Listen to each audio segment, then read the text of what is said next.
Welcome back to Forbidden Knowledge News. I'm your host, Chris Matthew. Today, my guest is Mike Ricksecker. First, I have a couple of announcements. We are once again gearing up to shoot Season 2 of the Forbidden documentary series, which will take a bit of a turn from Season 1. We're very excited about it. We're going to set a goal for the end of the month to have the resources to be able to travel to Utah and Nevada. But once again, we're going to need your help. We are completely self-funded, and we need funding for travel, gas, and lodging, which is incredibly expensive right now. If you would like to help with Season 2 of the Forbidden documentary series, the best ways to do so are purchase your limited edition version of Episode 1 right from our website. It's only $3 for a standard definition version, $5 for 4K. Also, you can make a donation of any amount at supportfkn.com or use that link right in the description. If you enjoy the content from Forbidden Knowledge News and the Forbidden Knowledge Network and you want to help us create more and more incredible content, click those links in the description. Help us out. Another way to support us is through a Rokfin premium membership. With that, you get access to not only all of our premium content, but all the premium content from every creator on Rokfin, and there's tons of them. You can also now get Forbidden Knowledge News live 5 days a week on Rokfin, Rumble, and our website. Our website is forbiddenknowledge.news. It's the home of the Forbidden Knowledge Network. We feature some of your favorite podcasts there, and you can always get every new episode of Forbidden Knowledge News on Rokfin, Odyssey, Rumble, and all podcast platforms. Today I want to welcome back to the show Mike Ricksecker. He is an author and researcher that has appeared on multiple television shows and programs as a paranormal historian. He also produces his own internet supernatural-based shows on the Haunted Road Media YouTube channel, and he is the producer and director of the docuseries The Shadow Dimension, which is available on several streaming platforms. Haunted Road Media is also his own paranormal and supernatural book publishing and video production company, representing a number of paranormal authors. Mike, welcome back. How you doing? Doing pretty well. Thanks for having me back, Chris. Always great talking with you. Yes, always a fun conversation. This is going to be super fun today. We're going to discuss your book, Travels Through Time, where you explore the nature of time, dimensions, the possibilities of time travel, and the more I come to understand tiny pieces of the nature of reality, the more I come aware that time is not linear and possibly more like the pages of a book, where every single moment is always accessible and all the data from start to finish is playing out at the same time, therefore giving us access to possibly perceivable past, present, and future all at the same time. But the rabbit hole really goes much deeper and more incredible than we understand. And we've got a lot to get into. The book is incredible, but before we get into this, for those that may not be familiar, tell us a little bit about yourself and your work. Yeah. Well, my name's Mike Ricksecker. I've this book here, Travels Through Time, is my 13th. So it's the beginning of the Connecting to the Universe series, which is a new series that I'm putting together in which we get into a lot of deep esoteric topics. But I thought I would start with kind of the base of the inner workings of the cosmos. I've been on a number of the television shows like Ancient Aliens, The Unexplained, The Alaska Triangle, those sorts of things. I've done a few things with Gaia. And you can find me at a lot of different events. I do a lot of public speaking engagements and things like that as well. Right on. Now, what brought you to write this particular book? Well, I've always had an interest in time. It's I was always fascinated going back to when I was a child, and I saw the movie Somewhere in Time with Christopher Reeve and Jane Seymour, and that movie kind of permeates in and out throughout the book as well. I do make a lot of other pop culture references as well, because I think it's this is a really deep topic, so I think it helps to have those references back to popular culture, something that we've seen, we've watched, something we've been able to wrap our head around when we're talking about dimensions and the nature of time. That doesn't it's a little bit more difficult if you're just looking at it from a scientific point of view. But when I was a kid, I totally fell in love with that movie, and the idea that he was actually able to will his consciousness to another point in time, back to 1912, because he wanted to meet this woman. And it's something that, I actually attempted when I was 14 years old. And we had made a big move when I was 13 from where we had spent the last 10 years in Massachusetts. We'd moved back to Ohio, and I was missing my friends. I was homesick. And remembering that particular movie, I tried to actually do that. And what ended up happening was I had put myself into such a meditative state that, and again, I was 14, I had no idea what I was doing, that I started feeling like this sensation of undulating waves and then like a static electricity. And that shocked me. So I snapped right out of the state that I was in. But talking with people later on, as I got older, in some of the different circles that I was running in, I came to find out that I was actually on the verge of having an out-of-body experience. So this is something that has stuck with me for a long, long time. And as I've done other research in other areas regarding supernatural, strange phenomenon, the Alaska Triangle, things like this, it seems to have always had some sort of time-related element to it. So I finally decided, okay, I'm going to sit down and write this book. Right on. Now let's dive right deep into it.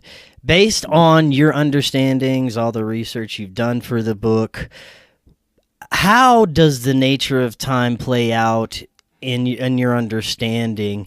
And you actually introduce something called the stacked time theory, Right. which probably helps us understand this a little. Yeah, and I hope it does. It kind of gives us a visual for it.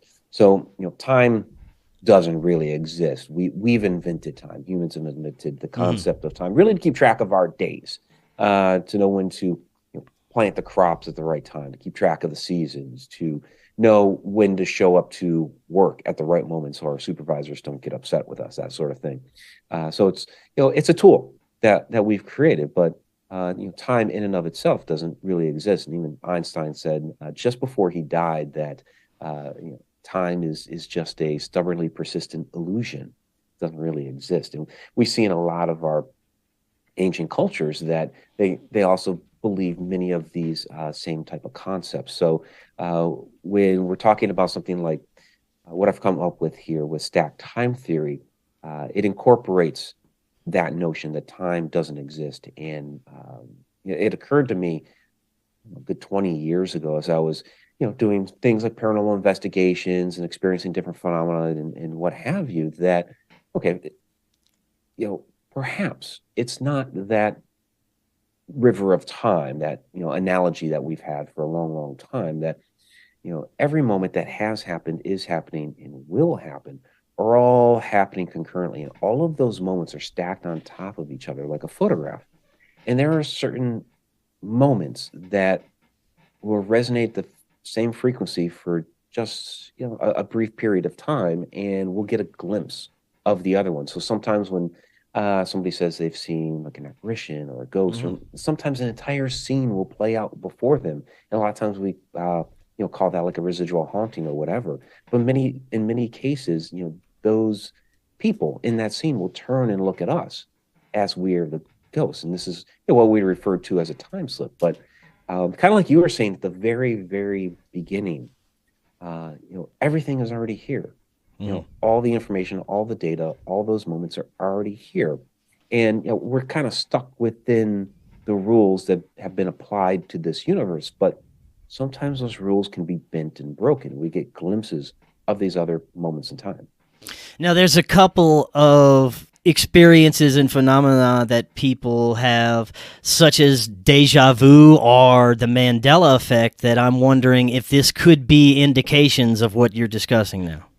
Yeah, absolutely. Something like the Mandela effect. This is, actually time travelers have gone back. Something has happened that has altered the timeline. And so then, the Mandela effect plays out where people have memories of a different past. And that's not to say, somebody went back with intention to create, because a lot of times this happens with branding, like, Fruit Loops, the Fruit of the Loom cornucopia, Oscar Mayer. People remember it differently. It's not that somebody intentionally went back in time to change those things. they went back in time, did something else, and one of the repercussions was that happening. With deja vu, this happens a lot. After one has had perhaps a dream of being at a particular location. So it's really kind of premonitory that they've had a dream of a location, and they might have. Remember, when we dream, a lot of times we don't remember all the details. Sometimes we remember a vivid one, but other times, a little scant detail here or there. But all of a sudden, we'll show up in a place, and it's like, I've been here before. And so, in that particular instance, we are traveling within our dreams, and we actually get to see glimpses of other moments. Or if we look at it from, like a past life perspective, with all time happening concurrently, that means all of your lives, past, present, and future, are all here existing. So you may be tapping into something, you walk into a location that one of your other lives is actually living within, and so it feels familiar to you.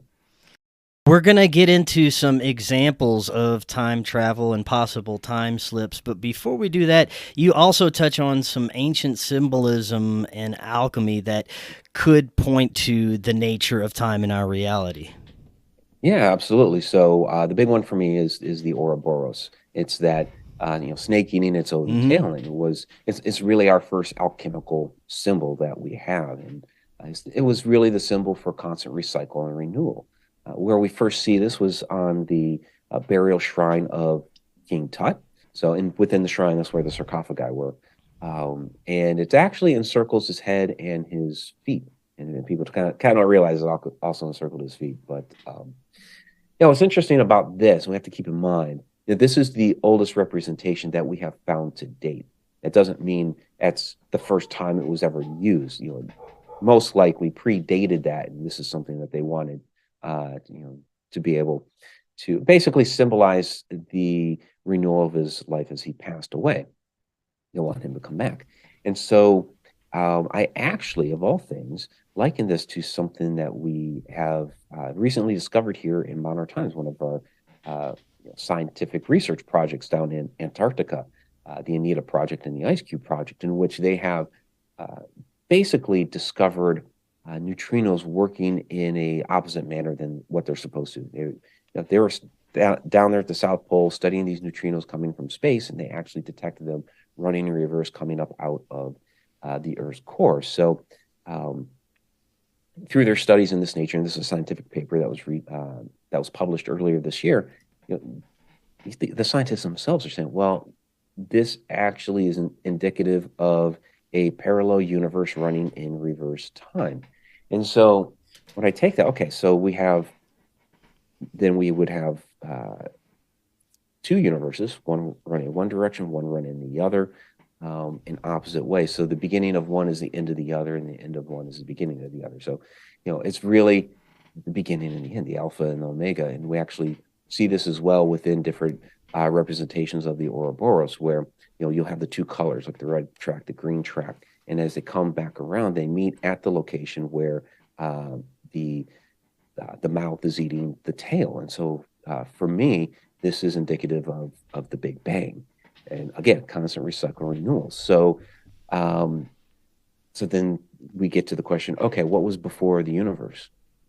Well, the universe was, and we experience what we're experiencing. And as the beginning meets the end, once again, the universe is recycled. So what comes after the universe?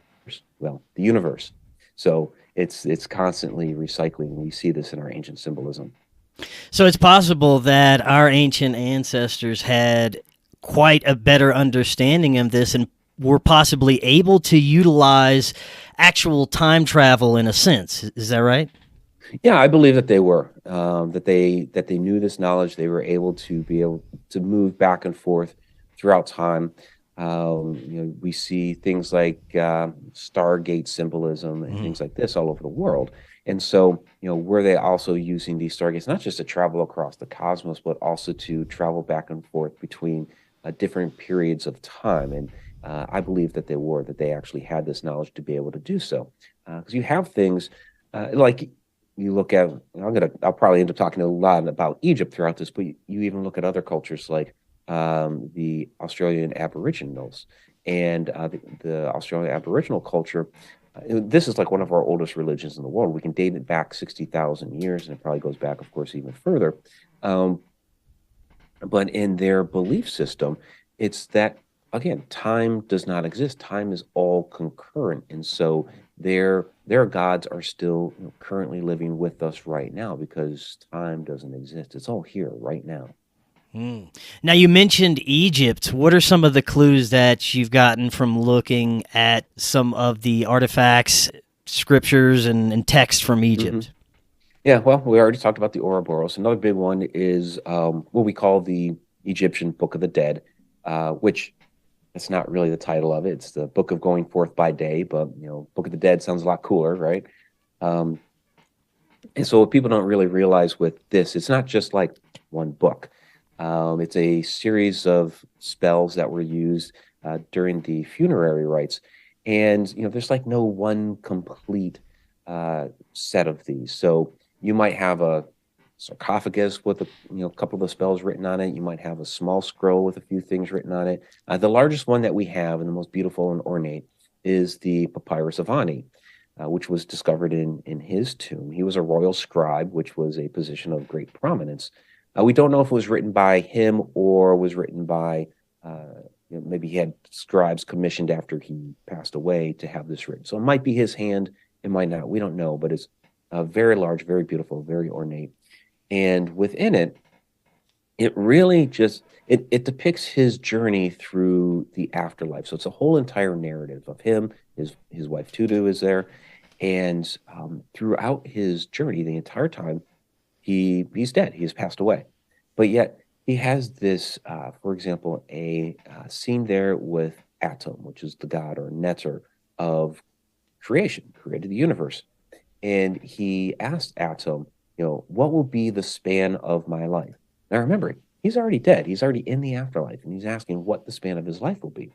And Atum says it will be for millions of years, and for on millions of years. So he's showing this really great length of time that he's going to be alive. But then he starts layering it, kind of like what we were talking about with our stacked time theory. So he has these layers of time that are built in.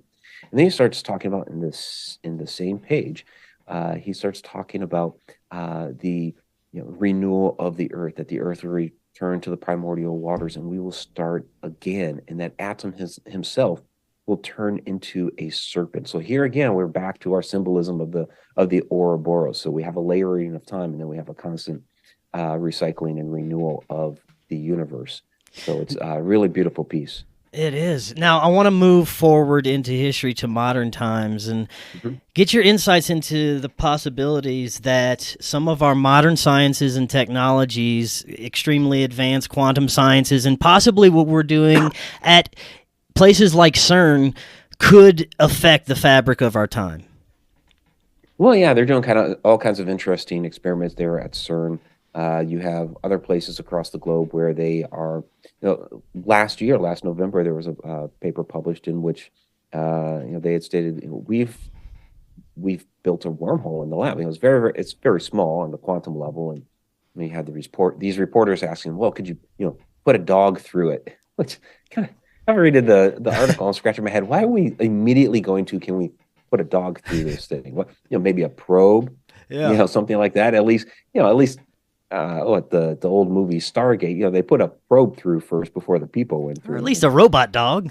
Yeah, something, right? Yeah. But they're like, it's very, very small. It's at the quantum level, but they have produced a wormhole. So basically that Einstein-Rosen bridge in the lab. And so, this is just the very, very beginning of it all. And so really it's like our science is catching up to what the ancients knew, which I find fascinating. You have these interesting studies by Roger Penrose.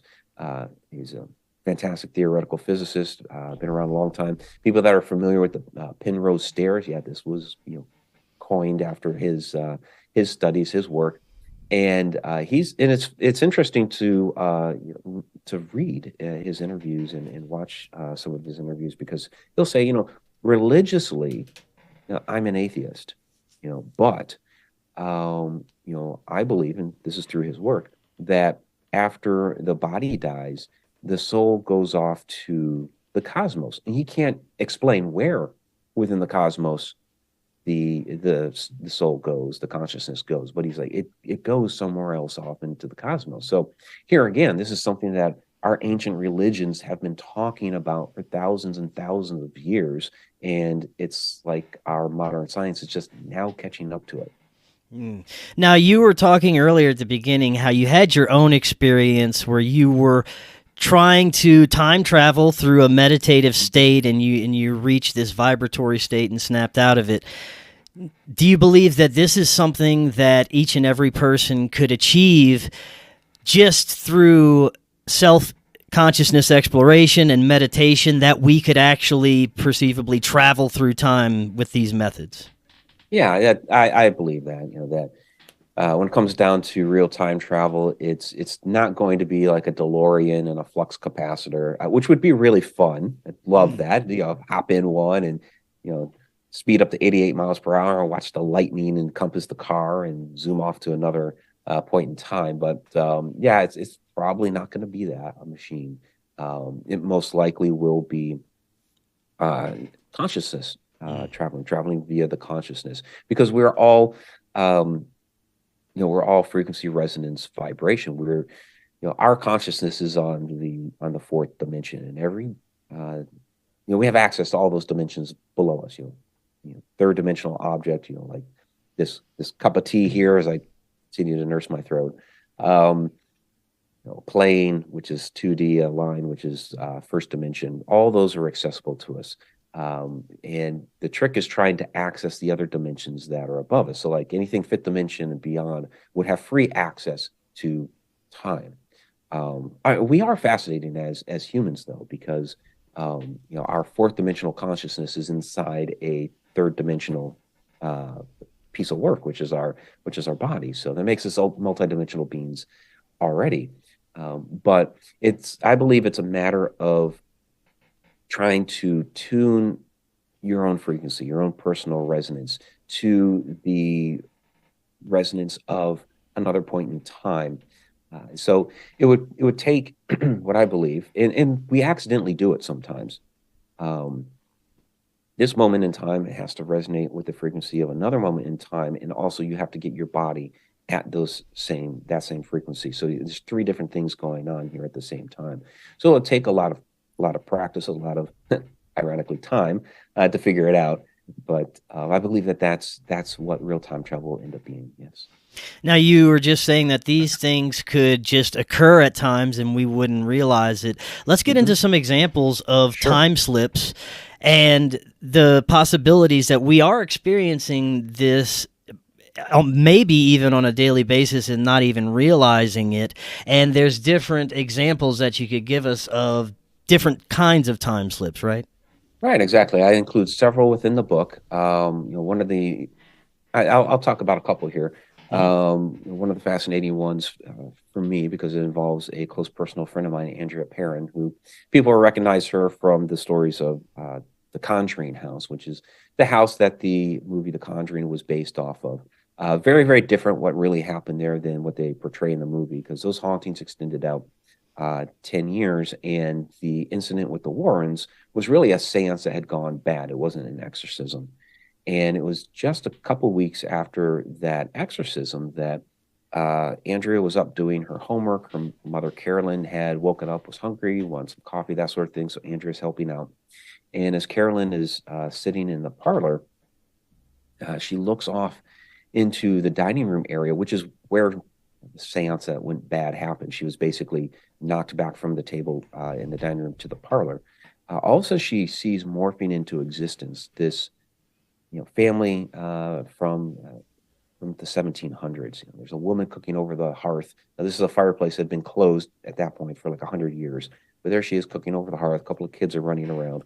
There's two gentlemen sitting at a table with pewter steins. And the one says to the other, "Well, would you look at that?" As they turn and look at Carolyn. And it was like as if she was the ghost. So you have a moment here where she was actually able to get a glimpse to another point in time, and that other point in time was able to get a glimpse of her. Of course, the question then becomes, okay, what was the catalyst for that happening? And that particular house, that particular property, there's a lot that has happened there over the years. But I believe that one of the things that's helping to power that house, there's a room in the basement. It's called the well room because there's an open well with water in it. They don't still use it to drink or anything, but it's still open and there's still water. The room itself, the walls are made of limestone and they're capped with granite blocks. So this is like stuff that we see in our, ancient structures, like in Egypt, or ancient sites of power, where they were, harnessing the earth's energy and using it for different purposes. And so here we have this in the bottom of this house, where all these crazy things happen, and that time slip happened just above that room. So that's one example. Another one that I like to talk about is the famous poet Goethe, and he includes this story in his work Dichtung und Wahrheit, or in English, is Poetry and Truth. And one day he's walking down the road. He's heading to Dressenheim, which is a city in Germany. He's been having an affair with a young woman there. And as he's walking down the road, he's just lost in thought, kind of zoning out, like we do these days. Like when we're driving down the road and we're zoning out and we miss our turn, right? So he's kind of doing the same thing. But he notices on the other side of the road, here is this man in a gold-trimmed gray suit, which finds very unusual. As he turns to look at the man straight on, all of a sudden he loses it. The guy disappears. He's gone. He's like, what in the world happened there? He didn't understand it at the time. It was very, very bizarre. But of course, he notes it because of what happened. So he continues on his way. A couple of years later, he's walking down the same road in the opposite direction. And as he passes into that location where he had that experience, all of a sudden he looks down at himself and he's like, oh my gosh, I was the man in the gold-trimmed gray suit, because that was what he was wearing that second time as he's passing through there. And realizes it was myself the whole time. So this gets passed off as a doppelganger incident. You look up doppelgangers on Google, you'll find this story. But it's not really a doppelganger. It's really a time slip. And I believe what had happened here was, as he was walking down the road and he was quote unquote zoning out. He was in a meditative state. It wasn't full meditation, obviously, because he's walking along. But it was enough of a meditative state that he was able to tune into his energy from another point in time in that same location and get a glimpse of it. And when he started noticing that man and turned to look at him, he broke that concentration, because now he's focusing on this guy, and that meditative state was broken, and he lost the connection there. But that's another great example of a time slip. Now, having an understanding of these concepts could change the way we look at hauntings and the paranormal in general, right? Oh, absolutely. Now, I'm not going to say that explains all hauntings. Right. They can be a variety of different things. Yeah, some of these are going to be human spirits that have not passed on and what have you. But some of them, yes, would absolutely be time slips, and we need to start looking at some of these cases in a bit of a different light. Yeah. Right on. Now, let's get some examples of time travelers. This is very interesting. They've had these interesting pictures throughout history, but tell us some of the ones that you get into in your book. Yeah, there's a time traveling hipster, and I'm not going to sit here and say whether or not they really are time travelers, what have you. They're fun photos, and they're interesting to look at, and really investigate the details of it. Like the time traveling hipster. So that's the one where it was a South Forks Bridge. This is British Columbia. The photo was taken back in the early 1940s, and everybody in the photos pretty much dressed to that point in time. But you have this one guy that they call the hipster, because he's got these wraparound sunglasses, and he's got what looks like a silkscreen shirt, and he has a portable camera in his hand, and so he looks very, very out of place. Now, technically speaking, there were wraparound sunglasses that just started to come out. So, yeah, conceivably, he could have gotten a pair. The shirt, people say, well, that was a Montreal Maroons shirt. this was a hockey team in the NHL in the 1920s. When you look back at the Montreal Maroon photos of their uniforms and everything, and it's like, oh, it would have to be some sort of rare alternate uniform because that wasn't the color scheme for that particular uniform. It was done a little bit differently, even though the font was the same. And then the camera, yeah, technically Kodak had a camera that would have been like that at that time. It had just come out. So he would have to be like really on top of his game. Like, I'm getting the newest, greatest stuff, even though I got this vintage shirt from the 1920s, some alternate uniform. So it doesn't really make a lot of sense. Also, the guy looks like our buddy Johnny Enoch. So I've kind of Yeah. I've kind of elbowed Johnny a couple of times, like, hey, what in the world were you doing there in the 1940s? Right So on. it's a fun photo. Yeah, to yeah. dissect, yeah. Now let's get into what our dreams tell us about the nature of time and the possibilities of time travel. Yeah, there's a lot of things that we can do in our dream state. Our brain enters into different states of being. It passes through beta, delta, theta, all these different brainwave states. And of course, people are familiar with like REM sleeping and dreaming and these sorts of things. And in those different states, we can access different information. We talked a little bit before about the ability to actually travel a bit in our dreams and actually be able to get glimpses of the future. And that's why, we might have a dream of being at a location, different things happen. And then all of a sudden, a week or two down the road, we're at that location, these different things happen. You're like, oh my gosh, I just had a dream about all of this, had a premonition. But there's other things that we can access within our dreams.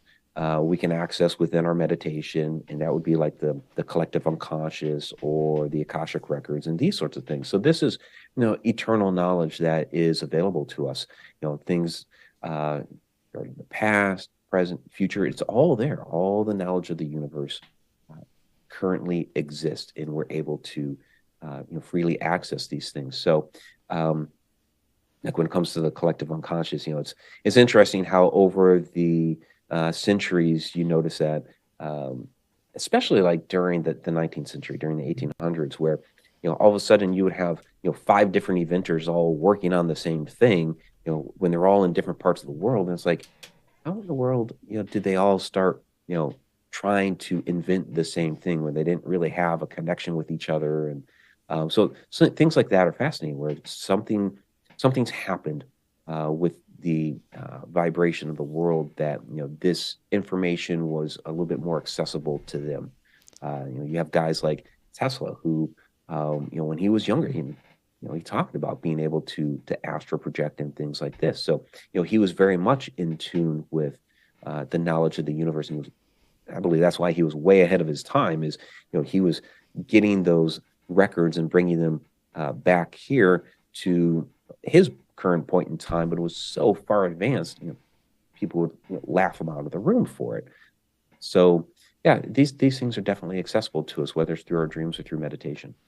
Now, I've had a couple of guests that claim to have been able to have these out-of-body or astral experiences by putting themselves into altered states of consciousness and be able to not only access different timelines, but change the timeline that they were on and the trajectory and their entire reality. What do you think about that?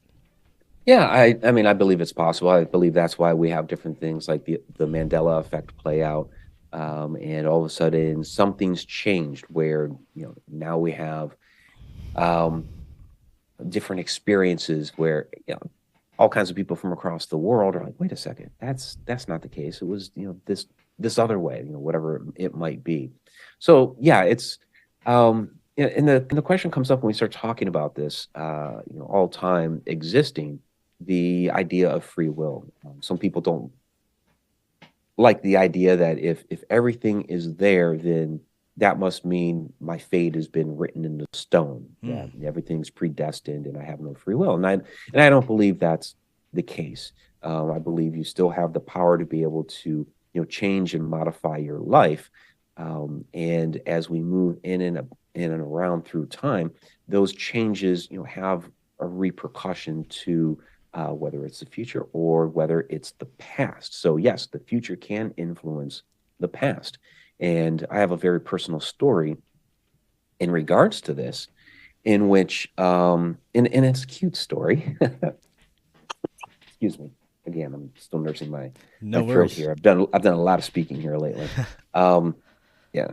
So when I was in first grade, my current fiance, Jennifer, we've known each other since then. And all of a sudden, we're in the library. I'm just going through a stack of books, and we didn't really have a lot of interaction to this point. But all of a sudden, she just lays a kiss on me on my cheek, and I'm like shocked. What in the world was that? It was just out of nowhere. Um, and so, I mean, we were friendly with each other, right? And we continued to be so through that year. We were in fourth grade together. We kind of quote unquote dated for a month in seventh grade, and we were 12-year-olds. How much do you really date when you're 12? And then I had moved at the beginning of eighth grade. But thanks to the marvels of social media, years later we reconnected, and we didn't really establish a romantic relationship until last year. We just kind of caught up with each other. How's your life going? That sort of thing. If our paths cross, we'd get together. And during that time, I had asked her, so what in the world was that kiss you laid on my cheek? Back in first grade, and she just kind of was like, I don't know. You just had this chubby little cheek sitting out there, and something told me to kiss it. Okay, cool. So last year, she came on my Ireland tour, and we just really hit it off, and that's where our our romantic relationship started. So we decided when we got back to the States to go visit our old haunts from when we were kids, and her parents still live in the same town. So we go to our old elementary school, Juniper Park, which is now part of the college campus here, as Performing Arts Center now. And walking around the grounds, peeking through windows, that sort of thing. Get to the library, and we're looking through the window, and it's set up like a little music room now. And we're pointing at the spot. There it is. That's where you kissed me on the cheek. And all of a sudden, Jennifer starts yelling through the window very playfully, kiss him, kiss him. We're laughing about it. Oh, that's cute. Okay. But as as we're leaving, kind of occurs to us, wait a minute. There was something she had said. There was something that had told her to kiss my cheek in first grade. So was it her 48-year-old self calling out across time to kiss my cheek? So Wow. here's an instance here where the future was influencing the past. She would not have kissed my cheek in first grade if her 48-year-old self hadn't called out across time for her to do it. So and it becomes one of those, which came first. Right. So it's like a bootstrap paradox. Oh, that's cool. Now let's get into you kind of touched on the possibility that we have major influence over this reality, even though time is all occurring at the same time and all the data is there. We can still manipulate, manifest, and affect our reality in profound ways.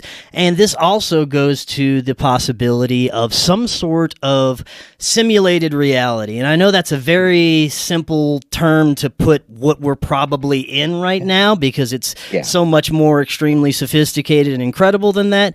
But I want to get your insights into that. Yeah, absolutely. I definitely believe in the simulated universe. We relate it to something like a computer program, because that's the context of our current technology. And of course, the Matrix movies were very big in pop culture. So that's what we think of. But I think it's going to be something more like organic, biological, something on the molecular level, that sort of thing, rather than a computer program. Right. Even our ancient religions talked about us being in a simulation, even though they didn't use that term. Like ancient Eastern traditions, when we talk like reincarnation, we're starting at some sort of home world, essentially logging in, for lack of a better term, when we are born, and we live out a life. We learn some things along the way. We pass away, and we go back home, and then we do it all over again in a constant cycle. And even Christian traditions, teaches that we're in this world right now, preparing for another world. So it's very, very similar concepts. So when we talk being within a simulation, again, it's not um, it's not going to be a computer, but we can use that analogy because that's the way we think these days. You think of, I mentioned him earlier, Tesla. So 130 years ago, during the Spanish-American War, he had developed basically a drone. They called it a teletomaton back in the time, and this was a little submarine that he had created that would work on radio waves and could launch torpedoes and things like this. It was small, it wasn't large, but it was really essentially our first drone. Now, he believed that he created like the first artificial sentient being because this thing could make its own decisions, where to go, where to fire at, that sort of thing. And then he even went further and told people, I can build an automaton of myself, and it would look like me, it would act like me, it would make decisions like I would be able to talk like me, all these sorts of things, right? So he's really talking about AI. He's talking about building a robot and impregnating it with artificial intelligence. It's 130 years ago. This isn't something. This is why they laughed him out of the room. You wouldn't be able to do that. Now, in his context, in his day, he's thinking, this is going to be like gears and wheels and radio waves and things like that. Silicon microchip wasn't really invented until after he had passed away. But that is the technology that has enabled us to go down this road of being able to create more sophisticated drones, be able to create artificial intelligence, be able to create the computers that all of this runs on right now is a silicon microchip. So he didn't have the technology back then, but he had the concept, he had the understanding of it. And I think the same is true when we talk like simulated universe. We have the idea, we have the concept, we're using our current technology to be able to wrap our heads around it, but it's going to be far, far different.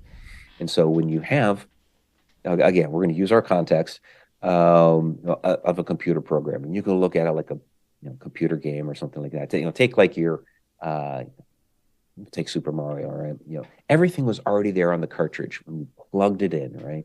All the information for the game was there, but you as the player were basically stuck in this linear progression. You could move out through the level, do the different things. You could run and jump, which is similar to what our world. You could do different things within this world, though, where you can punch a brick and all of a sudden you get a mushroom and you grow 3 times as tall and stuff like that.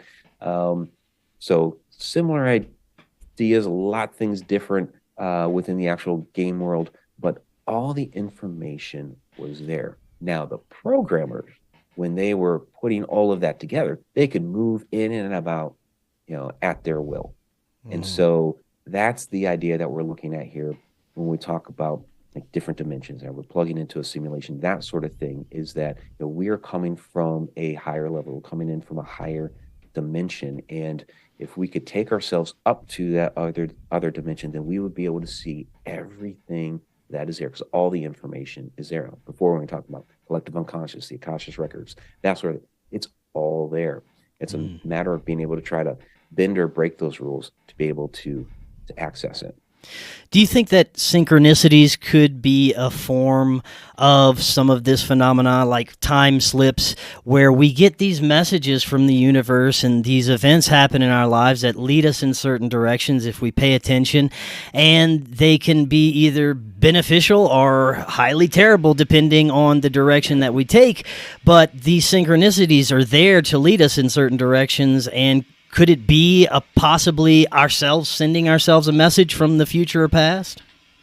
Yeah, absolutely. Because again, it's all there, and our consciousness, being broadcast into this world. Well, you have to think about this. All of our lives are here. All of our past lives, all of our future lives. If it's all here, then our consciousness from the beyond that's being broadcast here is aware of all of these different things on some sort of level. All the information is there. So yeah, I believe there are times where we kind of get that nudge and that familiarity of, well, this is the road to go, or 2 things line up so succinctly. Like, oh, that was interesting. The information's all there, and it's a matter of recognizing it and being able to tune into it. Do you think there could be any danger to exploring the technological aspects as far as some of the more powerful groups on this planet, some just like we were talking earlier, CERN, some of the technologies that's being developed? Do you see that if we gain any understanding of this, that there could be dangers meddling with it? Well, always, anything that you do like this, really anything you do in life, is going to have some degree of danger to it, right? Yeah. Especially you take a place like, CERN, where, smashing particles together, things like that. I mean, it releases great quantities of energy. I mean, there's always a danger in something like that. When we look at, we talk about like great cataclysms that have occurred. Are we somewhat to blame for those different things happening? When you look at, the Atlantean civilization, what really happened there? How did they actually become destroyed? Was it a cataclysm from above? Was it themselves? There are a lot of different theories on that particular thing. Or you look at some of the technology that ancient Egyptians had and things like that, where they had devices that we can't find today. What actually happened to them? You see a lot of the different friezes and artwork where they're holding these rods. Well, we don't have the rods today. What happened to them? You see the depiction of the Jed pillar. Oh, fine. We see a lot of the depictions on the wall. We see like trinkets that were made depicting the Jed pillar. We haven't actually recovered a Jed pillar. So what was it? Right. A lot of people liken it to, it looks like a Tesla coil. Did they have some sort of technology with these different devices that maybe they weren't using them properly? Maybe they got, I want to say abusive, but they got careless, I guess is a better term. They got careless with some of their technology and things happen. So yeah, we need to take some care in how we utilize these different types of technologies. Now, you also touch on the possibilities of what could be occurring with abduction, extraterrestrials, and time loss associated with those. Yeah, absolutely. So, extraterrestrials coming to our planet and interacting with us. Some of them, yes. Excuse me. Some of them, yes. A physical level. We might have some downed craft. We might have some physical interaction for somebody that has arrived here in a physical craft. It's hard to believe that they would be using Newtonian physics because of the great distances that they would have to travel. But maybe they've utilized some sort of, Einstein-Rosen bridge, some sort of wormhole, that sort of thing. But many of these are traveling interdimensionally as well. Beings and entities that they might reside somewhere else in the cosmos and know how to use the different dimensions to be able to travel to here. They may live in another dimension. We tend to forget that with all of these up to 11 hyperspatial dimensions, there are other beings and entities living within these dimensions. So they could be traveling from there as well. Now, when they come here and they abduct someone, whether it's for study or whatever they're doing, if they take them back into that other dimension from whence they came, time is going to work differently. So again, everything above here, everything above this fourth dimension, that's outside of our perception of what time is. It's going to act very, very differently. So you have a lot of these cases in which, it seemed like maybe an hour went by. It was actually a few days and things like that. And that's because things are happening in different intervals within these other dimensions. And we have stories like this that go back. When we look at like fairy lore and things like that they were also having these different experiences like this. They just related it to fairies rather than extraterrestrials. So these are experiences that people have been having for a long, long time. Well, it seems like this phenomena, whether it's what we understood as fairies or now extraterrestrials, it seems to evolve just based on our understanding and what we individually and collectively experience based on this phenomena. And it seems to be constantly changing and evolving. But it also seems like most of these contact experiences are taking place during altered states, sleep states, meditative states. Most commonly, people are having these experiences when they're sleeping, and they'll wake up with these memories, or like you said earlier, they'll have this missing time. So what do you think could be the possibilities that it is us, once again, communicating with ourselves in different ways that we can understand and perceive just based on our own awareness at the time? Yeah, I mean, that could be. And I do talk about that within the book, where some people have attributed different UFOs, UAP sightings, things like that, as they're not extraterrestrials. They're time travelers from the future. They are us. They are ourselves. And sure, I'll agree that some of them are. I guess what bothers me is when in any of my work and research, it bothers me when somebody says, like, all of this phenomena over here, it is this one thing. And it's like, well, no. It's a lot of different things that happen to be using the same energetic modality. So sure, some of these UFOs, UAPs can be time travelers.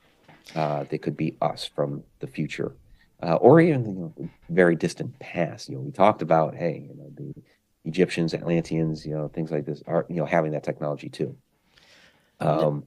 But again, I think some of it is also physical or traveling in other means. But us from the future, sure. But I'll throw this out there too. Just because it's from the future from this planet does not necessarily make it human.